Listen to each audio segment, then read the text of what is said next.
3 जादुई प्रेग्नेंट पति। धर्मो के 3 बेटे थे, महेश, दिनेश और गणेश।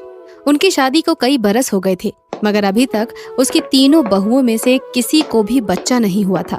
इसीलिए धर्मो अपनी बहुओं से नाराज रहती थी। क्या करूं, सब पापड़ बेल कर देख लिए, मगर किसी भी बहू के बच्चा पेट नहीं पड़ा। ना जाने भगवान ने ऐसी बांझ बहुएं मेरे ही नसीब में क्यों लिखी हैं। ये सोचते सोचते धर्मो अपनी तीनों बहुओं को आवाज देने लगी।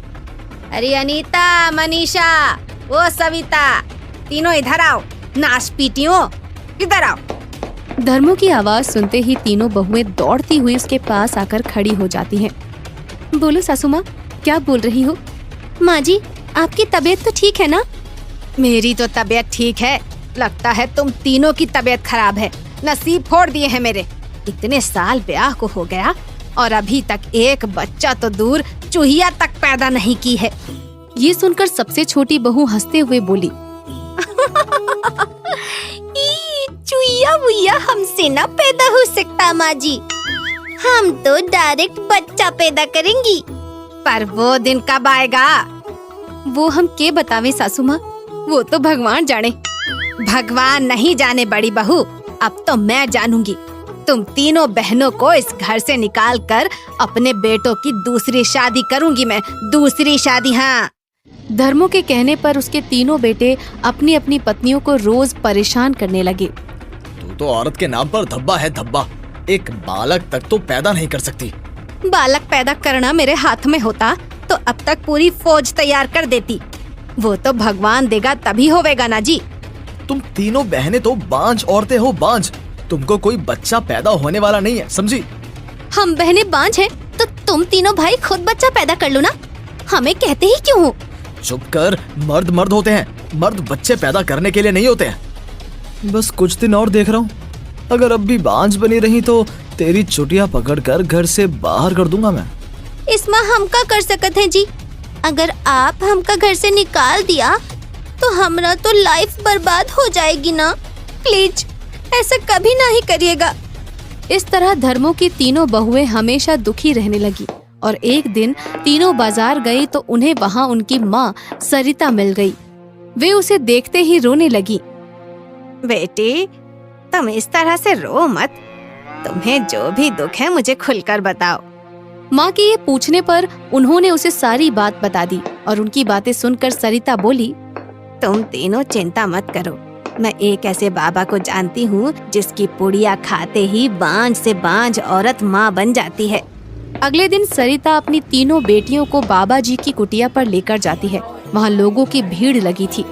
मैं सबकी समस्या का समाधान करूंगा, बस अपने अपने नंबर से आइए, जल्दबाजी मत दिखाइए।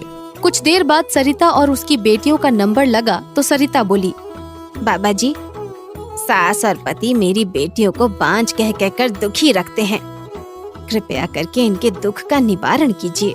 उसकी बात सुनकर बाबा जी ने उसको 3 पुड़िया दी और बोले, अपनी बेटियों को ये पुड़िया दूध में घोल कर पिला दीजिए, बांझपन शर्तिया हट जाएगा और ये माँ बन जाएगी। धन्यवाद बाबा जी। जाओ, खुश रहो बच्चा। बाबा से पुड़िया लेकर तीनों बहनें घर आ गईं और फिर रात को दूध के 3 गिलास लेकर तीनों ने उसमें एक एक पुड़िया घोल ली। मगर इससे पहले कि वे उस दूध को पीती, उन्हें किसी काम से बाहर जाना पड़ गया और तभी उन तीनों के पति खेत से घर लौटकर आ गए। अरे, यहाँ तो गरम गरम दूध रखा है। थकान के कारण सारा शरीर टूट गया भैया, और भूख भी बहुत जोर लगी है। तो सोचते क्या हो, चलो ये दूध हम पी लेते हैं। ये कहकर तीनों ने एक एक ग्लास उठाया और दूध पी लिया। फिर जैसे ही उनकी पत्नियों को ये पता चला तो वो हैरान हो गयी। लो, बाबा का पुड़िया तो हमरा पतियों का पेट में जा पहुँचा। अब तो लगत है कि यही प्रेग्नेंट हो जाएंगे। ये सुनकर मनीषा हंसते हुए बोली, हमारे पेट में ना सही, हमारे पतियों के तो पेट में बच्चा आएगा ही ना। ये तो चमत्कार नहीं हो जाएगा बहन, भगवान करे ऐसा ही हो, इन तीनों को भी पता चल जाए कि बच्चा पैदा करना कितना मुश्किल होता है। उनकी बातें सुनकर बड़ी बहन अनीता ने समझाया, इस पुड़िया वाली बात को तुम दोनों राज ही रखना बहनों। अगर बुढ़िया को पता चल गया तो समझो हमारी खाट खड़ी कर देगी। तुम सही कहती हो बड़ी, हम बाबा जी की पुड़िया वाली बात उनसे छुपा कर ही रखेंगे, क्यों छोटी? हाँ मंजली। इसके कुछ महीनों बाद उन तीनों के पतियों के पेट बढ़ने लगे और उनके पेट में दर्द रहने लगा। माँ, मेरा पेट तो बड़ा ही होता जा रहा है और पेट में बहुत दर्द भी रहता है। न जाने हम तीनों के पेट में क्या घुस गया है माँ। मेरे पेट में तो ऐसा रहता है कि जैसे कोई बच्चा कूद फांद कर रहा हो। तुम चिंता मत करो, मैं तुम्हें कल डॉक्टर के पास लेकर चलूंगी। धर्मो उन्हें डॉक्टर के पास लेकर जाती है। आप तीनों पति नहीं बल्कि जादुई प्रेग्नेंट पति हो। मेरा मतलब है कि ये कोई चमत्कार या जादू ही है कि आप तीनों माँ और बाप दोनों एक साथ बनने वाले हो। आप तीनों भाइयों के पेट में बच्चे पल रहे हैं। ये सुनकर धर्मो ने दांतों तले उंगली दबा ली और बोली, हाय राम, तूने ये कैसा गजब किया। जिनके पेट में बच्चे देने चाहिए थे उनके पेट तो खाली हांडी से पड़े हुए हैं और मेरे बेटों के पेट में बच्चे। हे राम, अब क्या होगा माँ? अब क्या होगा माँ? अब क्या होगा माँ? होना क्या है बेटा, मुझे जो काम बहुओं के लिए करना चाहिए था वो अब बेटों के लिए करना पड़ेगा। कुछ दिन बाद उनके तीनों पतियों के पेट इतने अधिक बढ़ गए कि उन्हें घर से बाहर निकलने में भी शर्म आने लगी। उनकी ये हालत देखकर सबसे छोटी बहू बोली, अरे ओ अम्मा जी, अब तो गोद भराई का टेम आ गवा है। अपने बेटों का गोद भराई रस्म भी पूरा करवा दो। अगर तुम बहुओं की यही सलाह है तो ये भी रस्म भी पूरी करा देती हूँ। यूँ तो सच में मजा आ जाएगा सासू माँ। अगले ही दिन धर्मो अपने बेटों की गोद भराई रस्म भी पूरा करा देती है। इस मौके पर पास पड़ोस की औरतें तीनों भाइयों का खूब मजाक उड़ाती हैं। क्यों रे महेश, दिनेश और गणेश, पेट में बच्चा लेकर कैसा महसूस हो रहा है? अब तो पता चल गया होगा ना कि बच्चा जनने में हम औरतों को कितना दर्द सहना पड़ता है। असली तकलीफ का पता तो बच्चा जनते टाइम पता चलेगा। धीरे धीरे उनके पतियों ने उनको सताना छोड़ दिया और सास धर्मो भी चुपचाप सी रहने लगी। आप काहे चिंता में घुली रही हैं अम्मा जी?